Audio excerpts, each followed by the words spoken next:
السلام علیکم دوستو، ٹارک بیل کی ایک اور ویڈیو میں خوش آمدید۔ اس ویڈیو میں ہم آپ کو دبئی کی ہسٹری کے بارے میں بتائیں گے۔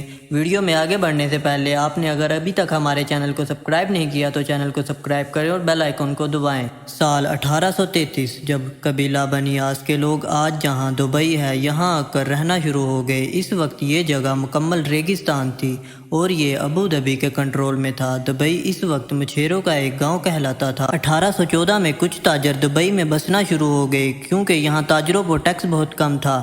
دبئی میں ابھی بھی مچھلیاں پکڑنے کے علاوہ کوئی خاص کام نہیں ہوتا تھا۔ 1912 میں دبئی کی حکمرانی شیخ سعد بن مخدوم کے پاس آ گئی اور انہی کو دبئی کا فاؤنڈر بھی سمجھا۔ اس وقت دبئی میں پارل انڈسٹری یعنی موتی ڈھونڈنے کا کام عروج پر تھا۔ دبئی کی اکنومی اس کام سے آگے بڑھ رہی تھی لیکن دبئی ابھی بھی ایک گاؤں ہی تھا۔ یہ 1900 کی بات ہے جب دبئی کے حکمران شیخ راشد بن سعید المخدوم بن گئے تھے۔ یہی وہ انسان ہے جنہوں نے دبئی کو ایک گاؤں سے ایک شہر بنا ڈالا۔ انہوں نے دبئی کریک جہاں بحری جہاز آ کر رکتے تھے اس کو گہرا کروانا شروع کر دیا۔ یہ جگہ بہت چھوٹی تھی۔ شیخ راشد بن سعید جانتے تھے کہ یہاں بڑے اور ماڈرن بحری جہاز آ کر نہیں رک سکتے۔ انہوں نے اس پروجیکٹ پر بہت زیادہ پیسہ لگا دیا، اتنے پیسے کہ دبئی کی سالانہ آمدنی سے بھی زیادہ پیسے تھے، اسی لیے انہوں نے قرضہ بھی لے لیا۔ یہ ایک بہت بڑا رسک تھا لیکن شیخ راشد جانتے تھے کہ اس پروجیکٹ سے دبئی کی اکنومک پر بہت گہرا اثر پڑے گا۔ یہ پلان واقعی ہی کامیاب ہو گیا۔ اب دبئی میں بڑے سائز کے بحری جہاز بھی آ کر رکنے لگ گئے۔ اس سے دبئی میں گولڈ مارکیٹ کا کام پھیلنا شروع ہو گیا۔ شیخ راشد اکثر یورپ اور انگلینڈ جاتے تھے اور وہاں پر بنائے گئے انفراسٹرکچر سے بہت متاثر ہوتے تھے، خاص طور پر لندن کی سڑکیں اور وہاں پر بنی ہوئی انڈر گراؤنڈ ٹرین سسٹم بہت متاثر کرتا تھا۔ ان کے دل میں بھی یہ خواہش تھی کہ دبئی ایک دن ایسا ہی ماڈرن شہر بن جائے گا۔ شیخ راشد نے دبئی کو ایک شہر کی شکل دینا شروع کر دی۔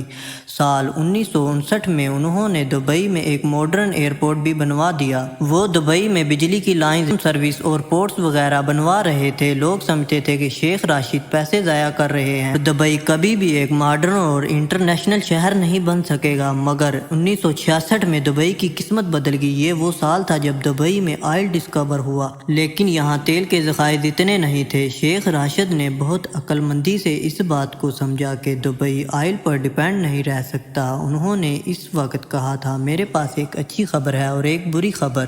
تو اچھی خبر یہ ہے کہ دبئی میں آئل ڈسکور ہوا ہے اور بری خبر یہ ہے کہ یہ تیل بہت تھوڑا ہے۔ اسی لیے انہوں نے یہ تیل کا استعمال کر کے دبئی میں دوسرے پروجیکٹ بنانا شروع کر دیے۔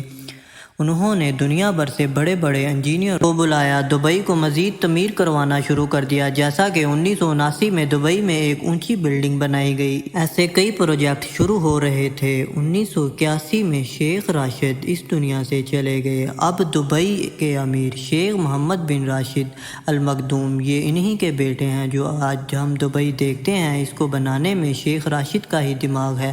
انہوں نے دبئی میں اونچی اونچی بلڈنگ بنانا شروع کر دیا۔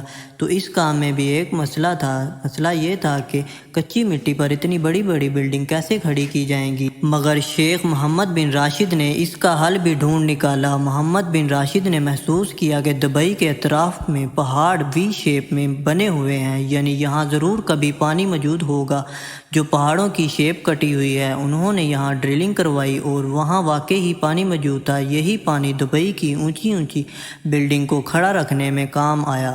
جہاں باقی عرب ممالک جو تیل کی دولت پر اپنے ملک کو چلاتے ہیں، وہاں شیخ محمد راشد جانتے تھے کہ دبئی کو تیل پر زندہ نہیں رکھا جا سکتا۔ آج بھی آئل دبئی کی اکنامک میں صرف 1% کنٹریبیوٹ کرتا ہے، باقی 99% حصہ دبئی کا کاروباری سرگرمیوں سے کماتا ہے۔ شیخ محمد بن راشد کی پلاننگ اور عقل مندی کی ہی وجہ ہے کہ دبئی اتنا امیر شہر ہے۔ انہوں نے دبئی میں ایسی ایسی چیزیں بنانا شروع کر دی جس کی وجہ سے پوری دنیا کا دھیان دبئی کی طرف ہو گیا، جیسا کہ دنیا کی سب سے اونچی عمارت برج خلیفہ، دنیا کے بڑے بڑے مالز میں سے ایک دبئی مال، عالی شان ہوٹل اور آئی لینڈ، دبئی کی ایئر لائن دنیا کی سب سے بہترین ایئر لائن میں سے ایک ہے۔ یہ ساری اٹریکشن تھی جو لوگوں کو دبئی کھینچ کر لاتی تھی۔ دبئی میں بہت فری زون ہے جہاں ہر قسم کے ٹیکس کی چھوٹ دی جاتی ہے، جو دنیا کے بڑے بڑے بزنس مین کی توجہ اپنی طرف کھینچتی ہے۔ یہ فری زون دبئی کے اکنومک کا 20% حصہ بنتے ہیں، جہاں تقریباً 1.5 کروڑ کے قریب لوگ نوکری کرتے ہیں۔